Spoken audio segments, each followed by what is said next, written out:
tal amigos? Desde el Vaticano, la Santa Sede, el corazón del mundo, el centro palpitante de la iglesia donde se encuentra nuestro querido Santo Padre Francisco, quiero enviarles un saludo muy cordial y además, como en numerosas ocasiones le he prometido, mis oraciones especiales para todos ustedes. Alguien me escribía recientemente y la verdad es que como le he dedicado un programa cara a cara a este tema, es decir, un programa que sale en EWTN, no tenía mucho ánimo de poder responderlo porque me parecía un poquito una pérdida de tiempo. Pero alguien me preguntaba, Alejandro, ¿qué cosas son los distintos dicasterios o las distintas oficinas de la Santa Sede? ¿Cómo funciona la Santa Sede? ¿No? ¿Qué cosa es una congregación? ¿Qué cosa es un pontificio consejo? ¿Qué cosa es una academia? ¿Qué cosa es una pontificia comisión? Etcétera, etcétera. Miren, hermanitos, no voy a entrar a la complejidad de estas distintas instituciones, pero lo que les puedo decir es que en el gobierno interior de la iglesia hay una relativa, y subrayo relativa, para que no digan es tal cual, una relativa, ¿no?, similitud con la manera como se organiza un Estado, un gobierno. Y en consecuencia, ustedes dirán, ¿qué cosa es la Comisión Nacional de Defensa de los Derechos Humanos? No es un ministerio, es una comisión. Bueno, así como existen organismos que podemos llamar transversales, es decir, organismos que no tienen un estatus muy grande, cuya cabeza no es un ministro, pero que de todas maneras son importantes para cubrir determinadas áreas que son de interés nacional. Por ejemplo, existe un sistema nacional de defensa civil, ¿no?, que es para los casos de desastres. Ese no es un ministerio, pero en algunos casos estos dependen de los ministerios, o si no dependen de los ministerios, son organizaciones que tienen que coordinar con los ministerios.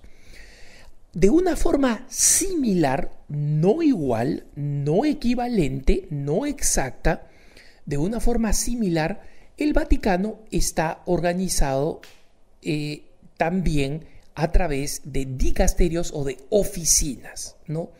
Entonces, la Santa Sede tiene una organización que se llama, por ejemplo, la Administración del Patrimonio de la Sede Apostólica, APSA, que tiene que ver con los recursos que sirven para cubrir los gastos operativos del Estado de la Ciudad del Vaticano. Recuerden ustedes que el Estado de la Ciudad del Vaticano es un Estado autónomo y en consecuencia, aunque recibe una gran ayuda del vecino por todos los lados, que es Italia, de todas maneras tiene gastos, tiene que organizarlos, etc.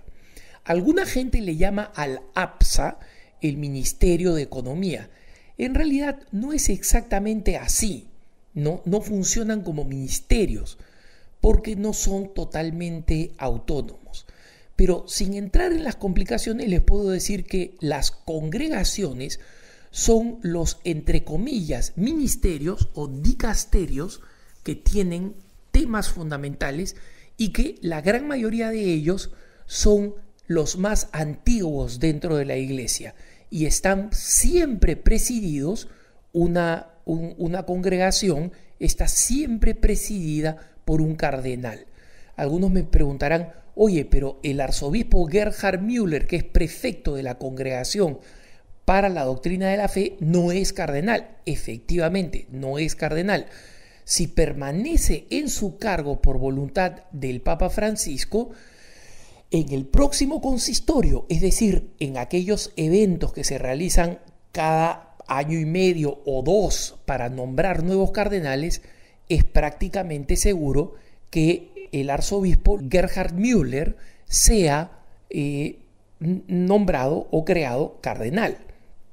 Pero en general, las congregaciones son estas organizaciones que tienen a la cabeza un cardenal y que tocan temas que son centrales para la vida de la iglesia.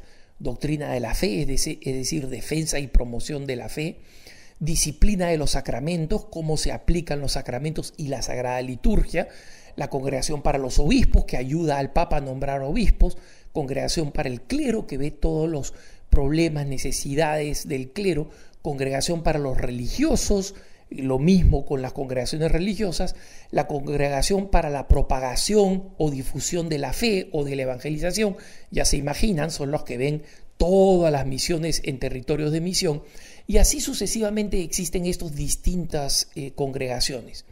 Existen organizaciones que son un poco más pequeñas, que no siempre están presididas por un cardenal, que se dedican a otras actividades, la promoción de los laicos, por ejemplo, la promoción de la justicia y la paz, la promoción de la caridad católica. La mayoría de ellos son precisamente pontificios consejos, ¿no?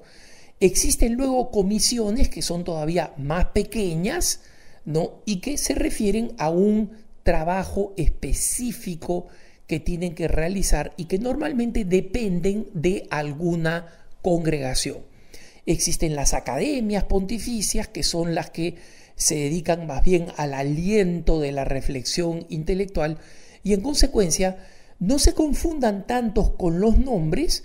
Los nombres tienen que ver, obviamente la congregación va a ser lo más importante, seguida por un pontificio consejo, seguido por una pontificia comisión.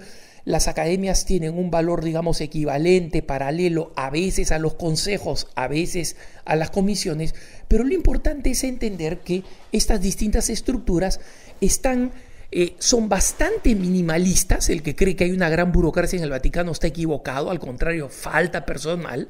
Muchos obispos lamentan que muchos casos que envían al Vaticano no se procedan con la rapidez del caso, y es que cada dicasterio requiere de una cantidad de personal altamente calificado. Tienen que ser teólogos, moralistas, especialistas en dogmática, especialistas en derecho canónico, y en consecuencia nunca el personal es suficiente, pero lo importante es entender es que todo él está al servicio de un mejor funcionamiento de la Santa Sede y fundamentalmente de un mejor servicio del Papa, porque estas no son organizaciones autónomas, son organizaciones que dependen directamente de la autoridad del Papa.